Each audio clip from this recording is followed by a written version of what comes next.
Tout a commencé avec l'émergence de la désacralisation de la nature par les religions judéo-chrétiennes. Ce n'est pas moi qui le dis, c'est le sociologue Max Weber. Lui a sorti une hypothèse qui finalement s'est avérée très importante quand il va dire que paradoxalement c'est le judéo-christianisme qui a préparé le monde sécularisé des hommes actuels. C'est-à-dire que la sécularisation, l'introduction dans les profanes, c'est le judéo-christianisme qui le met en place graduellement, parce qu'en réalité rien ne s'est fait brutalement, puisque petit à petit, certains dogmes, certains critères vont l'emporter sur d'autres hérités de l'Antiquité. Et ça correspond à quoi? Ça correspond tout simplement au fait que par rapport aux anciens, pas simplement les Grecs ou les Romains, mais même la pensée archaïque, la nature était sacrée.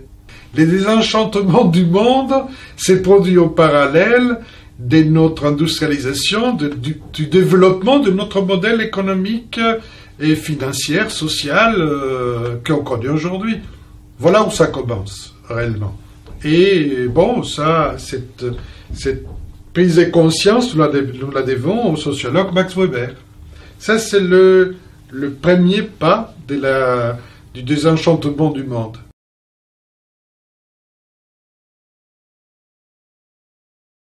Et donc, l'âme d'un pays, l'âme d'un lieu, est justement la source de son animation, et la capacité aussi de relier tout ce qui est à l'intérieur de cet espace ou de cette réalité.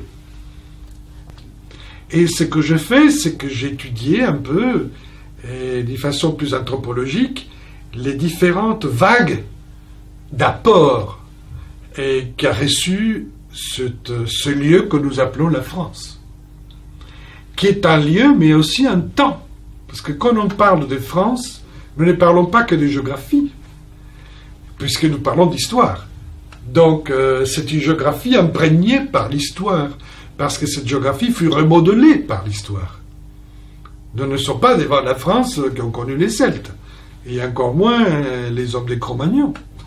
C'est très différent.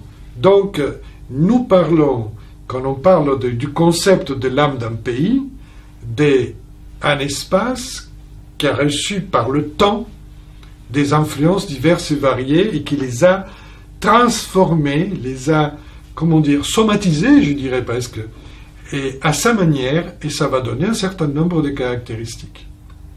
Donc, c'est ce que j'ai fait, et j'essayais d'étudier quelles étaient les constantes. Est-ce qu'il y a des constantes? Est-ce qu'il y a des invariantes? Parce que nous, ce qui nous intéresse, c'est de savoir s'il y a des constantes. Et j'en ai trouvé, effectivement, 4 constantes. C'est-à-dire, peu importe l'époque, je me retrouve avec 4 grands éléments invariantes qui sont que l'âme de la France est nourricière, c'est-à-dire qu'elle est une grande déesse mère, quelque part, que l'âme de la France est guerrière, que l'âme de la France est politique, et que l'âme de la France est mystique.